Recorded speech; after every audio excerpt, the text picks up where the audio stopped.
I mean, there are two reasons for me asking that question. So the first reason is that what I'm experiencing is there's a leveling of the playing field. So big businesses that have lots of process, bureaucracy, departments and procurement departments and all of these different departments that effectively function to control things. Those companies are moving a lot more slowly than small businesses that can be very agile. We want to innovate. We want to do this for our clients. We're just going to go and do it.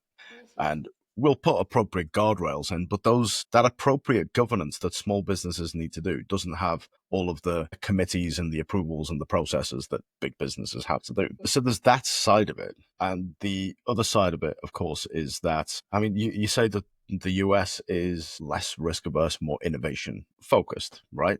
Now that's an attribute of capitalism, because the kind of drive to go forth into the market and make money is a real thing. And I wonder if some countries, some economies have maybe forgotten that that's a thing that they need to do. Because, not pointing fingers at any particular country, I kind of am, but I'm not, right? But some countries get really wrapped up in this idea of risk control, and it almost inhibits their ability to go and do something.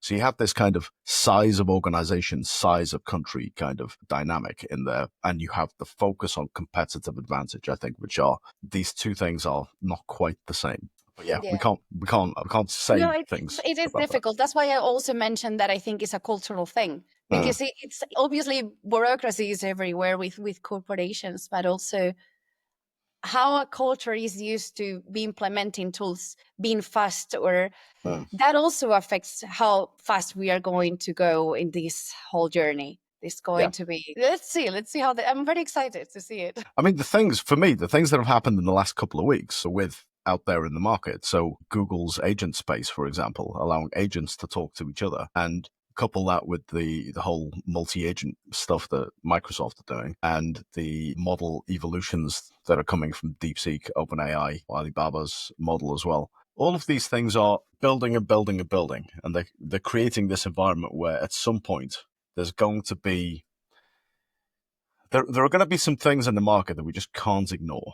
And that's going to be super interesting. Yeah, let's see. Oh my God. I'm trying to avoid relying everything on the AI, but it's almost impossible now. Yeah, it is. It's certainly in work. You know, outside, I'll tell you a story. Right, today, for the first time in a long time, I go to the gym and I cook my food and I do all of these things. Today, for the first time in quite a long time, I had my phone, I had my headphones, I was catching up on my news feed, and I went to the park and I just had a walk out, you know, amongst the trees while I was listening to my newsfeed. And I thought, that's quite a nice thing. I might go and do that more regularly.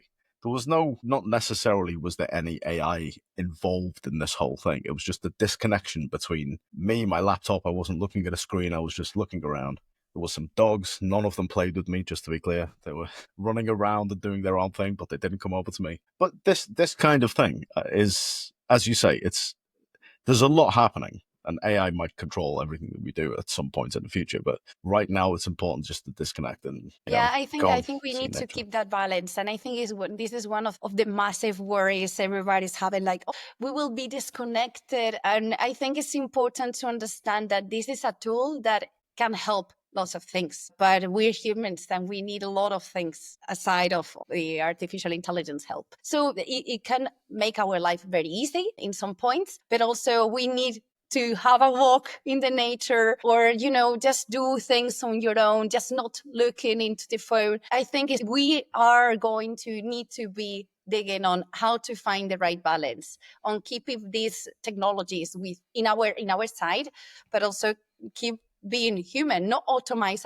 absolutely everything, basically, but, you know, keep a nice balance in between everything. I think, I don't know, that's gonna be another topic. Well, this is really the moment where I say gotcha, right? But, you know, I'm going to say this anyway, and that is that we need to go and play in nature. We need to have human relationships. We need to talk with each other. We need to have that social kind of connection. But at the same time, we, in an organization, so that's society, but in an organization, we then implement technologies that allow us to rehearse how we form relationships. And that's what you guys do for a living.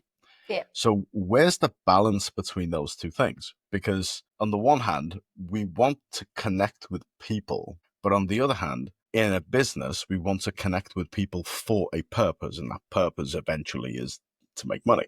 So we need to rehearse these things, but we don't rehearse these things. So where is the line? This is a very difficult thing. We were mentioning a few things that are important: compliance, data, keeping the data safe, but also keep it, the correct information where it needs to be there. I don't know. It's a difficult balance, because I think we as in within an organization, there will need to be some people who take care of the right balance, as I mentioned, in real life, right? But if we put it in the professional life, we will need to have some people taking care of all of this in a way that this doesn't get out of control, because we still don't know how to manage it properly. We are just exploring how it works, exploring how we can help. And we actually, big corporations want efficiency, want return of investment, want results. This is important, and this is what they are there for. But also we need to keep our information safe, our information fair to the reality, and we will need some people intermediating between all of these, the whole jungle of different things we have there. So where is the line? I don't know where is the line. We need to establish where the line is, taking care of all of this and avoiding, taking over a lot as humans, and releasing a little bit there, and understanding that these tools help us, help organizations, help us earning money or whatever, but also make our life easier without leaving that human bit out there. Yeah. I don't know what you think. It's difficult. I think when you were talking, you were making me think about where the line is. And it sounds from what you're saying, the line is that if a conversation needs to be managed, then it should be rehearsed, because it only needs to be managed for reasons. Those reasons are impact, revenue, consequences, whatever. If a conversation doesn't need to be managed, you and I having a conversation right now, we've had conversations in the past, those didn't need to be managed. They were just free-flowing conversations, right? So to some degree, we don't need to rehearse those that much. So maybe if you're watching this, you're wondering where the rehearsal space is. If you need to manage it, rehearse it. Right? Let's see. So let's move on from the rehearsal point for a second. And that is that, well, it's kind of the same point. If something needs to be managed, it should be rehearsed. If something needs to be managed, you should also measure it. So how do we measure some of these things? We're talking about conversational rehearsal with generative AI, with RAG systems in place to make it more contextual, but we're basically talking about the rehearsal of a conversation, or the rehearsal of soft skills or power skills, or whatever we're calling those these days. But what should we be measuring? If we want to know what good looks like, how do we measure it? Are we talking of it all? Are we talking to about big corporations? Or it depends on what we are talking about. So let's start with big corporations, learning departments, learners, and then we'll drill down into personal conversations and see how we measure those. Oh my God, I don't know if I want to end.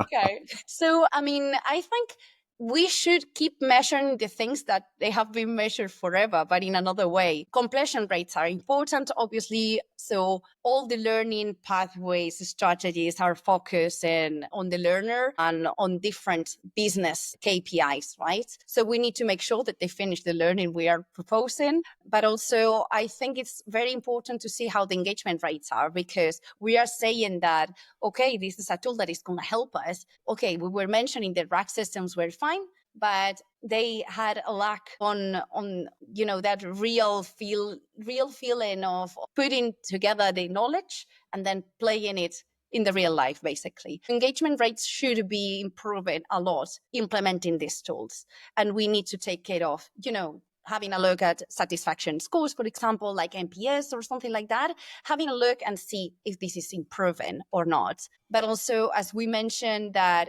we need to have a look at is this knowledge being implemented faster? Is it the same rhythm as it used to be or not? Are they using and applying all this knowledge in the professional life? Is this having an impact in the business?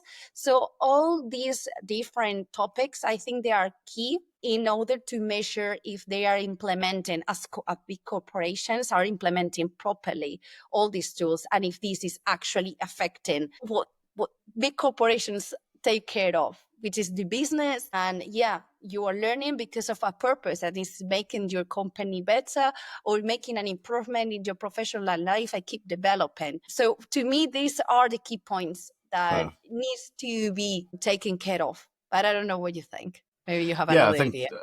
I think that is very important that we focus on business performance rather than learning performance. And the learning performance stuff is hygiene. I was giving a speech on this.